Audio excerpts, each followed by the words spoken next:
Sometimes one careless decision can ruin not just one life, but several, leaving behind only the bitterness of loss. Zara Coleridge sat in a small cafe on the outskirts of Dallas, nervously fiddling with a napkin and glancing at the front door. It was early March, and the Texas sun was already beating down hard, forcing the air conditioners to be turned on even at this early time of year. She ordered coffee but never touched it. Too many thoughts were swirling around in her head, too much weight on her heart. Kira Belmont appeared at the door at exactly 2 o'clock in the afternoon, as agreed. The friends had known each other for more than 15 years since school, and Zara could trust Kira with almost any secret. Kira worked as a nurse at the local hospital, was married to a quiet accountant named Devin, and they had 2 school-aged children. Against the backdrop of her friend's measured life, Zara's own existence seemed chaotic and unpredictable to her. "Hi, dear." Kira sat down opposite her and looked closely at Zara's face. "You look terrible. What's wrong?" Zara took a deep breath and put the crumpled napkin aside. She didn't know where to start, how to explain to her friend what had been going on in her life for the past few months. Or maybe years. "Kira, I need to talk to someone. Someone who won't judge me." She paused, choosing her words carefully. "I do very stupid things, things that are very dangerous for my marriage." Kira ordered herself some tea and settled in comfortably. Her dark eyes showed understanding. She already guessed what was coming. "You know what my husband is like," Zara continued. "Isaiah, he's a good man, but he has such a temper. He can explode over the smallest thing. When he gets angry, he yells so loud that the neighbors complain, and sometimes he can hit me." "Does he hit you?" Kira asked quietly, her voice tinged with alarm. "Not often, and not hard. But—" Zara shrugged. "I feel like I'm living in a cage. He controls my every move, wants to know where I've been, who I've talked to, how much money I've spent. I only work because we need the money. Otherwise, he would lock me up at home and only let me out to go grocery shopping." Kira nodded. She had witnessed Isaiah talking to his wife more than once, harshly, demanding, as if she were a subordinate, not a loved one. "I understand that it's hard for you," she said. "But I know you didn't ask me to meet you just to complain about your husband. What's really going on?" Zara picked up another napkin, a fresh one this time. The words she needed to say seemed so terrible that she couldn't bring herself to utter them. "I'm cheating on him," she finally blurted out. "More than once." And with more than one man, Kira showed no surprise or condemnation. She just waited for her to continue, understanding that her friend needed to get it off her chest. "It all started about 3 years ago," Zara said quietly, almost in a whisper, even though there was hardly anyone else in the cafe. "Do you remember Terrell from my supermarket? The merchandise manager? We started staying late after work a lot, talking about everything, and then one day—" She didn't finish her sentence, but Kira understood anyway. "How long did it last?" "About 4 months. Then he transferred to another store and we stopped seeing each other. But I realized that I missed it. The attention, you know? When a man looks at you as a woman, not as a servant. When he compliments you, when he's gentle and caring." Zara fell silent, looking out the window at the busy street. People were rushing about their business, and each of them seemed happier than she was. "Then there was Javan, the guy from the auto shop where we took our car," she continued. "Then Kyle, the brother of one of my co-workers. A few more. I don't even remember all their names. It was like a drug, Kira. I knew I was doing wrong, but I couldn't stop. And Isaiah didn't suspect anything? He's too busy with himself and his job on the railroad. He comes home tired and angry, eats dinner, watches TV, and goes to bed. On weekends, he hangs out with his friends or his brother Ethan. I don't think he even notices I exist." Kira paused, thinking about what she had heard. She understood her friend. Life with a man like Isaiah was no picnic. But cheating was always a dangerous game, especially when it came to someone with an explosive temper. "Zara, I understand why you're doing this," she said cautiously. "But you do realize the risk you're taking?" If Isaiah finds out. I know, Zara replied quickly. That's why I've decided to stop. No more anyone else. No more affairs. I want to try to fix my relationship with my husband, maybe even go to a family therapist. Kira breathed a sigh of relief. But Zara wasn't finished yet. There's just one problem. Her voice grew even quieter.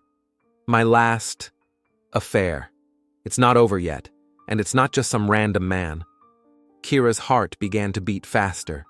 From the way her friend was talking, she realized that something truly terrible was about to be revealed. It's Ethan, Zara whispered. My husband's brother.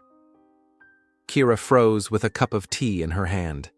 Of all the possible scenarios, this one seemed the most catastrophic. Zara, you're crazy, she exclaimed, forgetting that she was in a public place. Your husband's brother? How could you? I didn't plan it, Zara apologized, tears welling up in her eyes. It happened 3 months ago at a dinner party at Isaiah's mother's house. We were alone in the kitchen, and he suddenly said that he had always thought I was beautiful, that he envied his brother. And then he kissed me, and I didn't stop him. Oh my God, was all Kira could say. And how many times did it happen? We met almost every week. He comes to my place when Isaiah is at work. Or I go to his place, he's not married, he lives alone. Ethan is completely different, not like his brother. He's gentle, attentive. He listens to me when I talk. With him I feel like a real woman, not a housekeeper. Kira shook her head, unable to believe what she was hearing. Zara, do you realize what you've gotten yourself into? If Isaiah finds out that his wife is sleeping with his own brother, he'll kill you both. And that's no exaggeration. I know your husband. He's capable of the worst when he's angry. That's exactly why I decided to end it, Zara said, wiping her eyes. I need to break up with Ethan and try to be a good wife. Maybe then Isaiah will change and be kinder to me.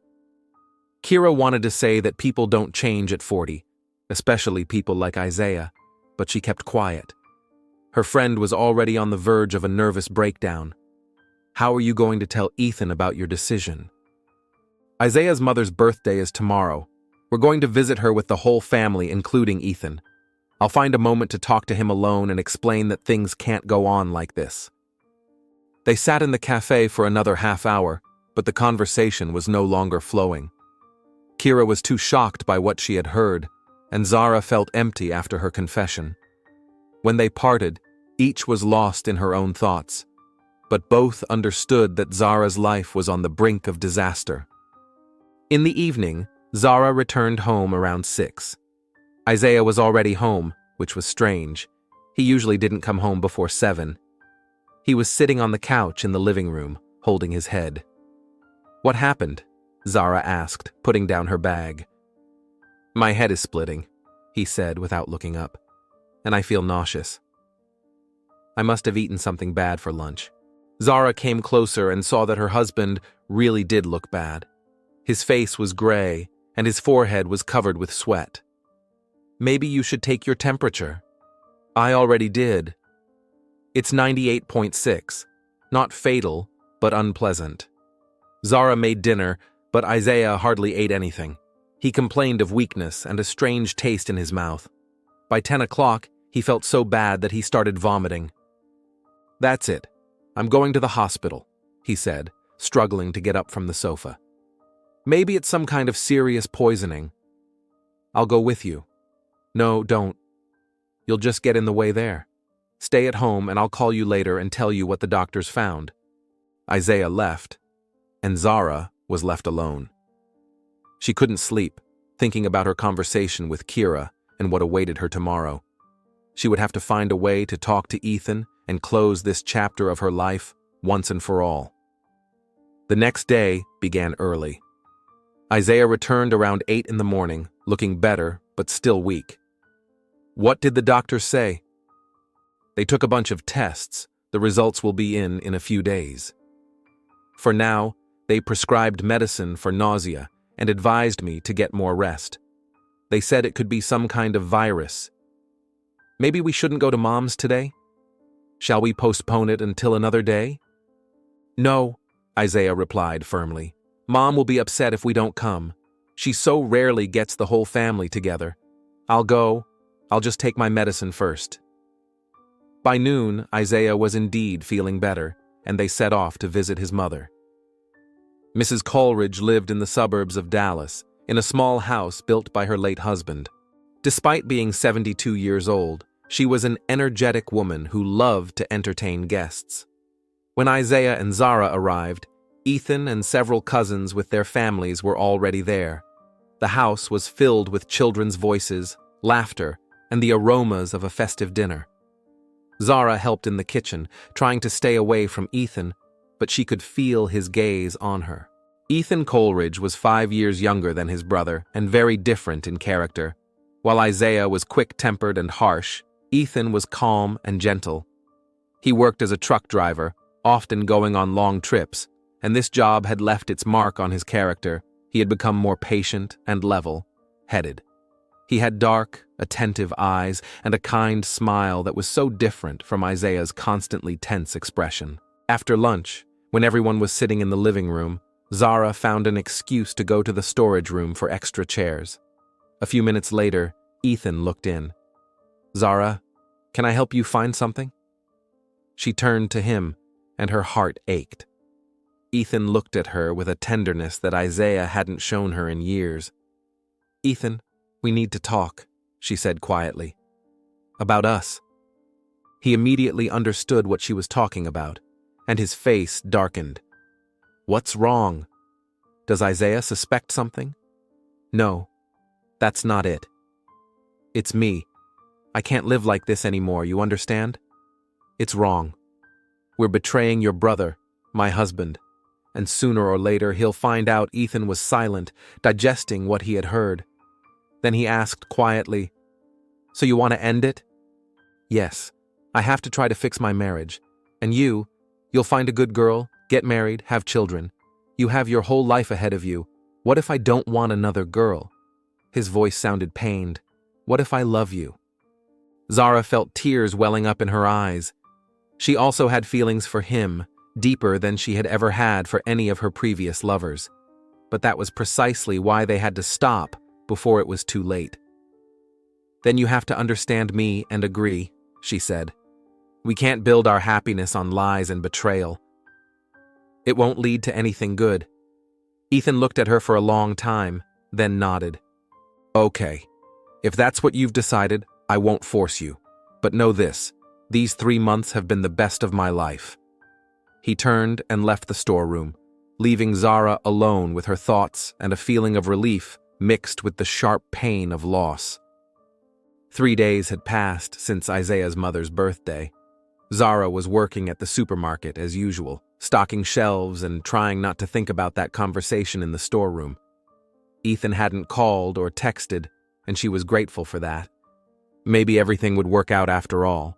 Maybe she could be a good wife and forget all her mistakes. In recent days, she had even begun to notice the good qualities in Isaiah's character. Yes, he was harsh and demanding, but he worked hard to provide for his family. Yes, he didn't say romantic words, but he was reliable and faithful. Maybe if she became a faithful wife too, their relationship would improve. Maybe he would even soften when he realized he could trust her. It was around 3 o'clock on Thursday afternoon when her phone rang. Her husband's name appeared on the display, and Zara was surprised. Isaiah never called her at work without a serious reason. In all the years of their marriage, he had done so only a few times, and each time it was related to some kind of emergency. Hello, she answered, continuing to arrange cans of food on the shelf in the grocery section. Zara! Isaiah's voice was strange, hoarse, and full of a rage she had never heard in his voice before. Where are you right now? At work. Where else? What's wrong? You sound strange. What's wrong? He yelled so loudly that Zara pulled the phone away from her ear, and an elderly customer passing by looked back in alarm. You're asking me what's wrong? I just saw the doctor. I got the results of all the tests they did on me. Zara's heart skipped a beat. She moved away from the shoppers to the far end of the aisle so that no one could hear the conversation. Something in her husband's tone told her that she was about to hear something terrible. And what did the doctors say? Is it something serious? Maybe an ulcer or gastritis? "I have HIV!" Isaiah shouted so loudly that she was sure all the supermarket employees within a 50-meter radius could hear him. "Do you hear me, my dear wife? I have fucking HIV, human immunodeficiency virus. The doctor said I've been infected for several months, maybe even more than a year. And do you know what that means?" Zara felt her legs buckle. She leaned on the shopping cart, trying not to fall. The world around her seemed to spin and her ears rang. This must be some kind of mistake," she whispered in a trembling voice. "Maybe they mixed up the tests with someone else's. That happens in laboratories." "There's no mistake!" Isaiah continued to yell, and she could hear him throwing things and breaking them. "They double-checked 3 times. They took blood from different veins and sent it to 2 different labs. The result is the same. And do you know what else the doctor told me? That HIV is only transmitted through blood, breast milk, and sexual contact. And I don't sleep with anyone but my beloved wife. I have never cheated on you with another woman in all our years of marriage, so where do you think I could have gotten this damn infection?" Zara was silent, not knowing what to say. The whole world around her seemed to collapse. She always knew she was taking a risk by cheating on her husband, but she never thought about such consequences. HIV seemed like something distant to her, something that happened to other people, but not to her. "Answer me!" Isaiah demanded, his voice tinged with hysteria. "Where could you have caught this filth? Which man did you sleep with behind my back? How many were there? How long have you been making a fool of me?" "Isaiah, please calm down," Zara said in a trembling voice, looking around and hoping her colleagues couldn't hear the conversation. "Let's talk calmly at home, discuss everything like adults." "Calmly? You want me to talk calmly? My wife, whom I trusted, whom I loved, to whom I gave the best years of my life, infected me with a deadly disease, and I'm supposed to be calm? Are you kidding me? Do you have any idea what awaits me now? I'm going to die slowly, taking mountains of medication, while everyone around me points and whispers, 'There goes the guy with AIDS.'" "Isaiah, it's not AIDS, it's HIV. They're different things," Zara tried to object, although she herself didn't really understand the difference. "There are drugs now. People live with it." "Shut up!" he yelled. "Don't you dare explain to me what I have and what I don't have. You're coming home tonight, right after work, and you're going to tell me everything, every last detail. How many men were there? What were their names? Where did you meet them? I want to know the truth, the whole truth." "Yes, okay, I'll come, we'll talk. And don't you dare run away or hide with your girlfriends." Isaiah continued to threaten. "I'll find you anywhere. I'll search all of Dallas, but I'll find you. And then the conversation will be completely different. You know me. I don't make empty threats." "I understand. I'll come home." Isaiah hung up, and Zara stood in the middle of the shopping hall with the phone in her hand. Shoppers walked by, busy with their own business, choosing products, reading labels, unaware that the cashier's life had just fallen apart. She looked at them and thought, half an hour ago, she was just as ordinary a woman as they were, with ordinary problems and concerns. And now, "Zara, are you okay?" Brenda's colleague, a middle-aged woman who worked in the neighboring department, approached her. "You look very pale." "Yes, I'm fine," Zara lied, trying to smile. "Just a little tired." "Maybe you should go home early. Your shift ends in an hour. I can ask the manager to let you go now." "No, I'll finish my shift." But she couldn't work normally anymore. Her hands moved automatically. She answered customers, scanned items at the register, gave change, but her thoughts were completely elsewhere. HIV. Isaiah was infected with HIV, which meant she was too, which meant Ethan was too. Oh God, Ethan. She had infected not only her husband, but his brother as well. A man who was not to blame for anything, who had simply been seduced by a married woman. She didn't remember how she finished her shift, how she got changed, how she got to her car. Sitting behind the wheel, she took out her phone and dialed Kira's number. She was afraid to go home, and she had no one else to turn to. "Hello, Kira? It's Zara. Can I come over? I really need to talk." "Of course, come over. What happened? You sound terrible." "I'll explain later. I'll be there in 20 minutes. Instead of going home, Zara went to her friend's house. Kira lived in a small suburb in a 2-story house that she and her husband had bought 5 years ago. Her friend had just returned from her shift at the hospital and was preparing dinner for her family when the doorbell rang. "Zara? What are you doing here?" Kira asked in surprise as she opened the door. But when she saw her friend's face, she immediately realized that something terrible had happened. "My God, you look like a ghost. Come in quickly." Kira led Zara into the living room and sat her down on the sofa. The children were doing their homework in their rooms upstairs, and her husband hadn't come home from work yet, so they could talk openly. "Devin, go upstairs and help the kids with their homework," Kira said to her teenage son, who was watching TV. "And then you can play on the computer until dinner." When the boy left, Kira sat down next to her friend. "What happened? Did Isaiah find out about your relationship with Ethan?" "Worse," Zara whispered in a voice she didn't recognize. "Much worse. Isaiah has HIV. The doctors ran tests and he has HIV. Despite her medical experience and the fact that she had seen a lot during her years working in the hospital, Kira froze in shock. She knew what HIV was. She had seen patients with this diagnosis. But when the disease affects people close to you, it is always perceived completely differently. "Oh my God," was all she could say, covering her face with her hands. "And have you been tested?" "Not yet. But it's as clear as day that I have it too.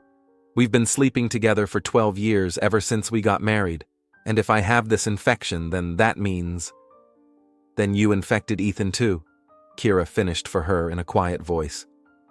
"Zara, do you realize what a nightmare this is? Isaiah called me at work. He was screaming like a madman, demanding an explanation.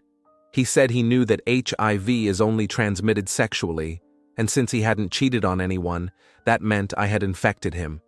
He's demanding that I come home and tell him about all my affairs." Zara recounted the entire conversation with her husband to her friend without omitting a single detail. Kira listened, growing paler and paler. "Kira, I'm scared," Zara admitted. "You know what Isaiah is like when he's angry. He can lose control, and if he finds out that I slept not only with some random men but also with his own brother, he'll kill me, literally kill me." Kira stood up and began pacing around the room, thinking about the situation. As a medical professional, she knew everything about HIV infection, how it is transmitted, and how it develops. And as Zara's friend, she knew Isaiah's character very well and understood that the threat was very real. She had seen bruises on her friend's arms and neck more than once, although Zara always explained them away as accidental injuries.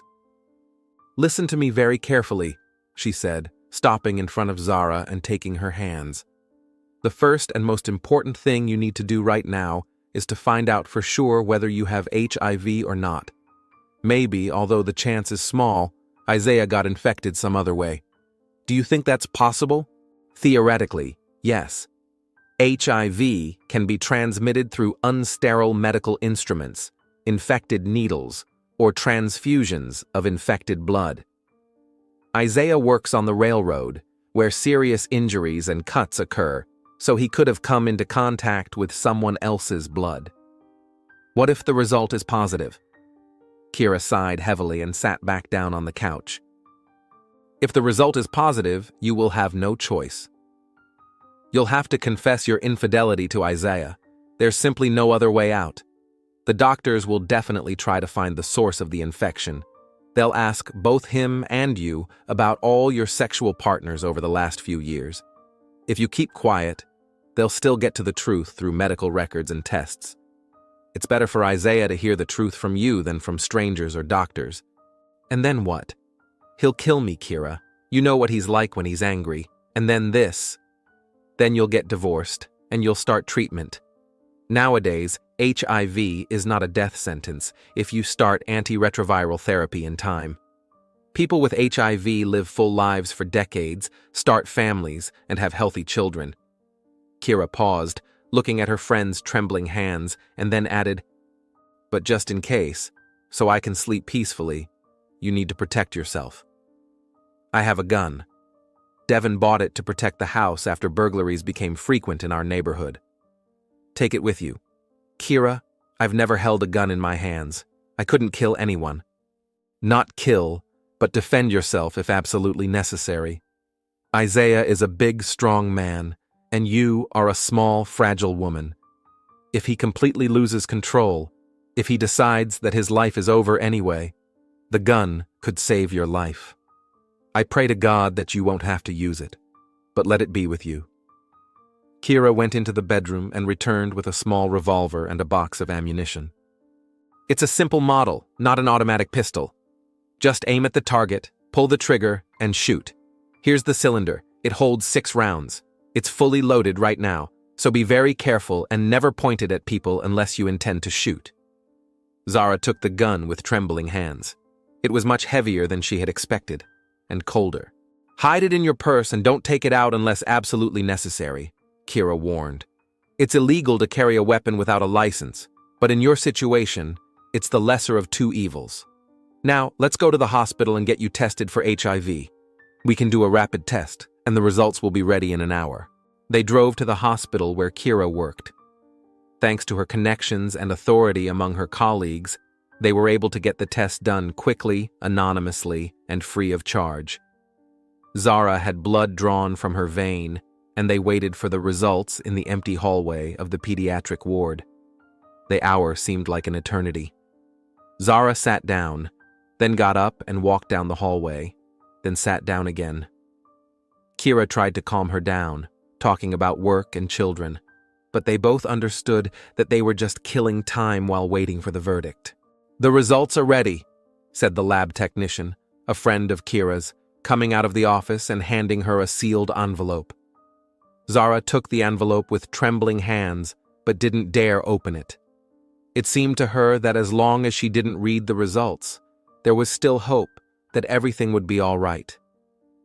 "Let me do it," Kira gently suggested. She took the envelope from her friend, carefully opened it, took out the form with the test results, read it, and slowly put the paper down. From the look on her face, Zara understood everything even before she heard the words. "Positive?" "Yes.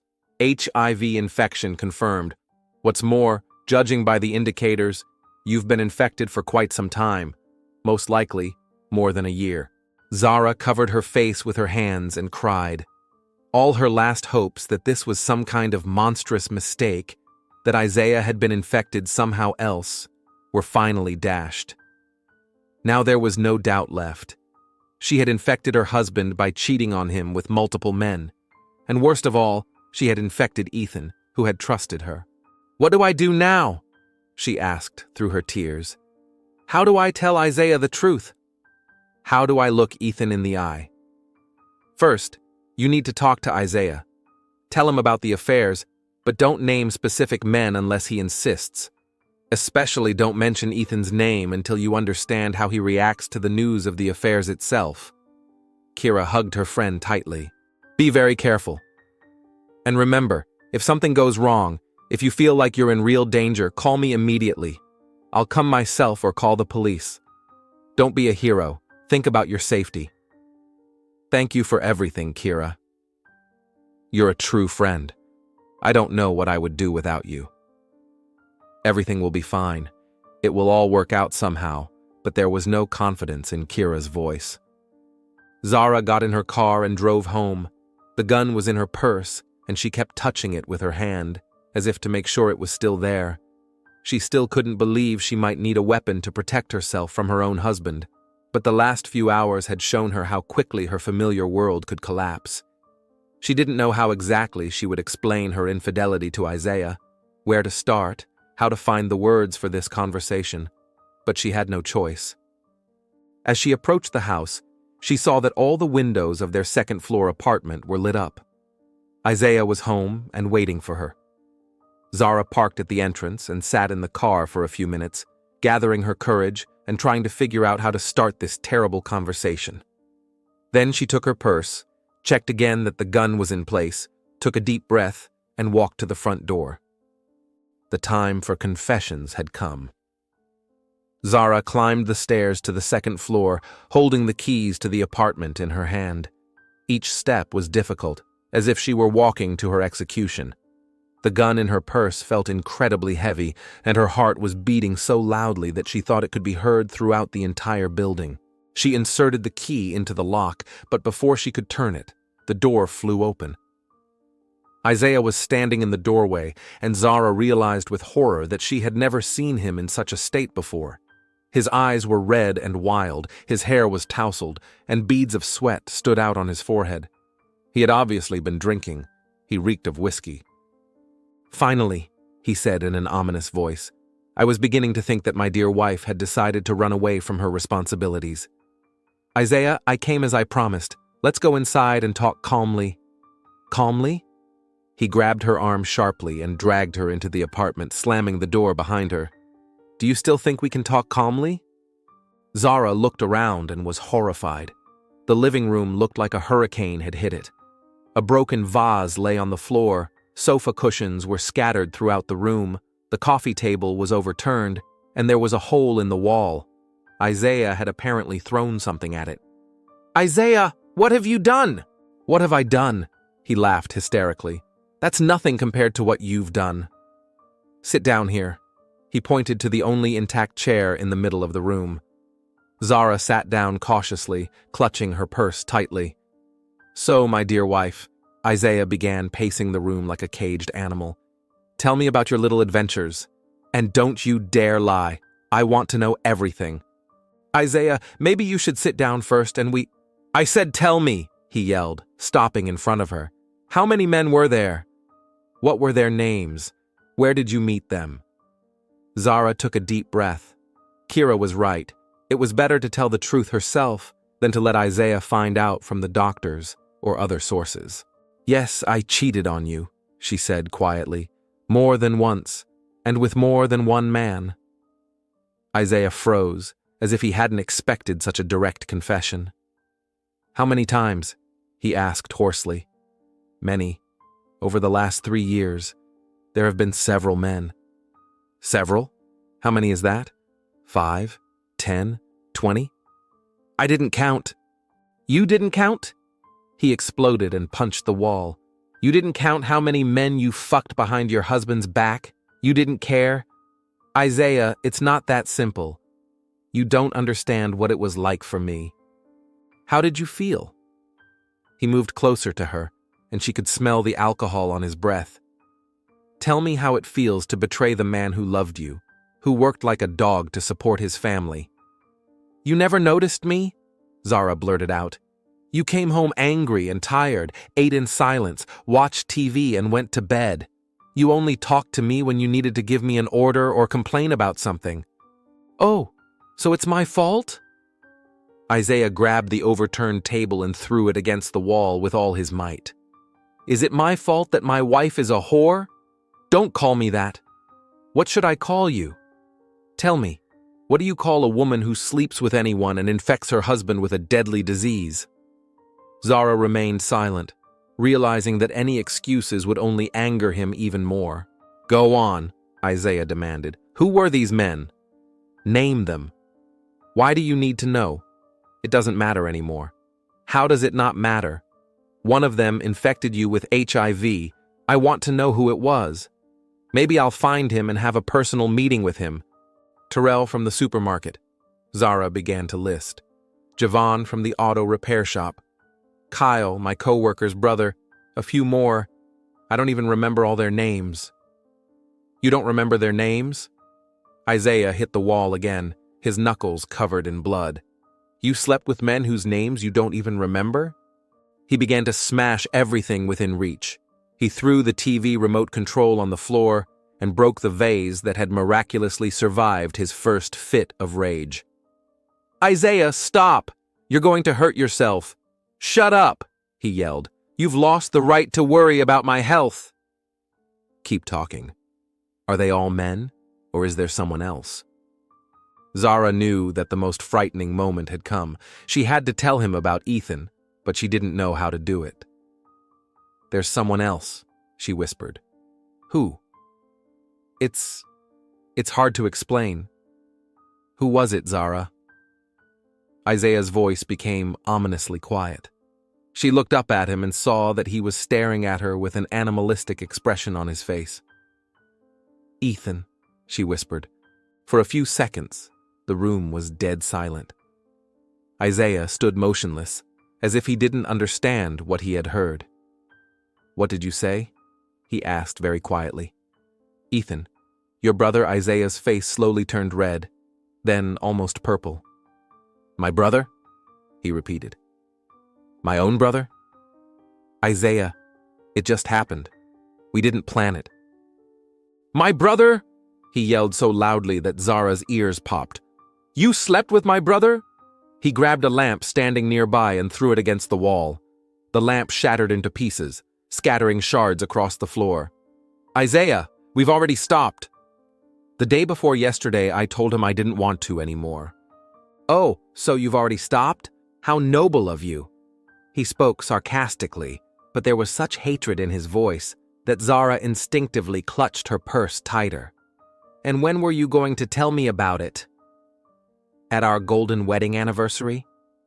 We weren't going to tell you. We wanted to forget and move on. Forget? Isaiah approached her and grabbed her shoulders, squeezing her fingers painfully. You thought you could just forget? What about HIV? Can you forget that too? He let her go and rushed to the phone. What are you doing? Calling that bastard who used to be my brother. Isaiah, don't. Let me tell him myself. Shut up. He dialed the number and waited for an answer, pacing the room. Ethan, it's me. Yes, I know it's late. Listen to me carefully, dear brother. I got some very interesting test results today. I have HIV. Do you know what that is? He spoke in a deliberately calm voice, which was even scarier than his scream. Zara heard Ethan say something in surprise on the other end of the line. Yes, HIV infection. And do you know where I got this nasty disease? From my dear wife. And do you know where she got it? From her numerous lovers. And congratulations, brother. You're one of them. Ethan's voice could be heard again, this time frightened. What do you mean? That's not true. My wife just told me everything. You've been fucking behind my back for 3 months. 3 months. Isaiah started yelling again. And you know what's funny? You're infected too. Congratulations, dear brother. Now we have the same diagnosis. Ethan said something, but Isaiah wasn't listening. Come here. Right now. We're going to have a family meeting. We need to decide what to do about our shared problem. Isaiah, what problem? Zara asked, but he gestured for her to be quiet. What do you mean, why? He said into the phone. Because we need to discuss the situation. Come here right now or I'll come to you. And believe me, it's better if you come yourself. He hung up and turned to Zara. Now you're going to go to the storage room and sit there until my dear brother arrives. The storage room? Why? Because I need to think. And I can't think with you in front of me. Come on. He grabbed her by the arm and dragged her to the storage room in the hallway. Isaiah, this is ridiculous. I'm not going to the storage room. You will. He pushed her into the small room where mops, a vacuum cleaner, and all sorts of household items were stored. And you will sit there quietly until I tell you to come out. You can't lock me in here. I can, and I will. He slammed the door, and Zara heard the key click in the lock. The storage room was dark and stuffy, smelling of cleaning products. She fumbled for the light switch and turned on the light. A dim bulb barely illuminated the small space. Zara sat down on an upside-down bucket and took her phone out of her bag. She wanted to call Kira, but realized that Isaiah would hear the conversation. The walls in the apartment were thin. She wrote a message. Everything is very bad. He knows about Ethan. He locked me in the storage room. He called Ethan home. I'm afraid he's planning something terrible. The reply came a minute later. Should I call the police? Not yet. I'll text you if I need to. She could hear Isaiah walking around the apartment, throwing things, swearing. Then it went quiet, and she listened intently, trying to figure out what he was doing. Half an hour later, the doorbell rang. Zara heard voices, first Isaiah's, then Ethan's. They were speaking quietly, and she couldn't make out the words. Where is she? It was Ethan's voice. In a safe place. Let's talk first. Zara pressed her ear against the door, trying to hear the conversation. Isaiah, I understand you're angry, but… Angry? Isaiah's voice grew louder. You think I'm angry? I'm not angry, brother. I'm furious. Do you understand the difference? I understand. And it's my fault. But it wasn't on purpose. Oh, it wasn't on purpose? You accidentally fucked your brother's wife for 3 months straight? They spoke more quietly for a few minutes, and Zara couldn't make out the words. Then Isaiah's voice became loud again. I have a plan, and you're going to help me. What plan? We're going to kill that bitch and bury her somewhere in the woods. We'll tell everyone she ran away with her lover. No one will bother to look for her. She had plenty of lovers. Zara's heart stopped. She couldn't believe what she was hearing. Isaiah, you're crazy, Ethan said. We can't kill anyone. We can, and we will. Then we'll get treatment and forget about this nightmare. But that's murder. If we get caught, we won't get caught.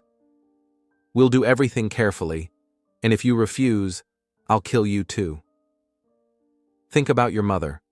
What will she say when she finds out that her beloved son died in an accident? Isaiah, please think about what you're saying. I've already thought it through. Either you help me or I'll do it myself, and then I'll kill you too. You deserve it just as much as she does. A long pause. Then Zara heard Ethan's voice, quiet and broken. Okay. For our mother's sake, so she doesn't die of grief. But how are we going to do it? We'll strangle him. Quickly and quietly. Then we'll take the body to the woods outside the city and bury it. I have shovels in the garage. Zara realized there was no time to waste. She took the gun out of her bag and checked to see if it was loaded. Her hands were shaking so badly that she could barely hold the weapon. Okay, Isaiah said. Let's go get her. Zara heard footsteps approaching the pantry. She stood up and pointed the gun at the door. The key turned in the lock, and the door opened. Both brothers stood on the threshold, Isaiah with a malicious grin on his face and Ethan pale and miserable. Well, dear, Isaiah began and froze when he saw the gun in his wife's hands. Step away from the door, Zara said in a trembling voice. Zara, put that away, Ethan said. We'll just talk. I heard everything, she shouted. You wanted to kill me, strangle me, and bury me in the woods. Where did you get the gun? Isaiah asked, taking a step forward. Don't come any closer. I'll shoot. You won't shoot. You're too weak for that. He took another step, and Zara fired without aiming. The bang was deafening in the small space. The bullet hit Ethan in the chest, and he fell, pressing his hands against the wound. Ethan! Isaiah rushed to his brother, but he wasn't moving. Blood was oozing from his chest. You killed my brother! Isaiah yelled, turning to his wife. You killed the only person I had left! He lunged at her, but Zara fired again. This time, the bullet hit him right in the heart. Isaiah stopped, looked at her with surprise in his eyes, and fell next to his brother. Zara stood in the storage room with a smoking gun in her hands and looked at the bodies. Her ears were ringing from the shots, and the smell of gunpowder and blood hung in the air. She couldn't believe what had just happened. With trembling hands, she took out her phone and dialed Kira's number. Kira, she whispered into the receiver. Come here. I killed them. I killed them both. What? Zara, what happened? They wanted to kill me. Isaiah forced Ethan to agree to help him. They wanted to strangle me and bury me in the woods. And I I shot them. Oh my God! Zara, call the police immediately. Yes, I'll call them now. I'm coming to you. Don't do anything until I get there. Zara sank to the floor next to the bodies and cried. It all started because she just wanted attention, affection, to feel like a desirable woman. And it ended with the deaths of 3 people, because now her own life was over. Why? She whispered through her tears. Why did I need these men? Why couldn't I just live peacefully? Why was I always missing something? But the dead did not answer her questions. 10 minutes later, a police car pulled up to the house. The neighbors had already gathered in the yard.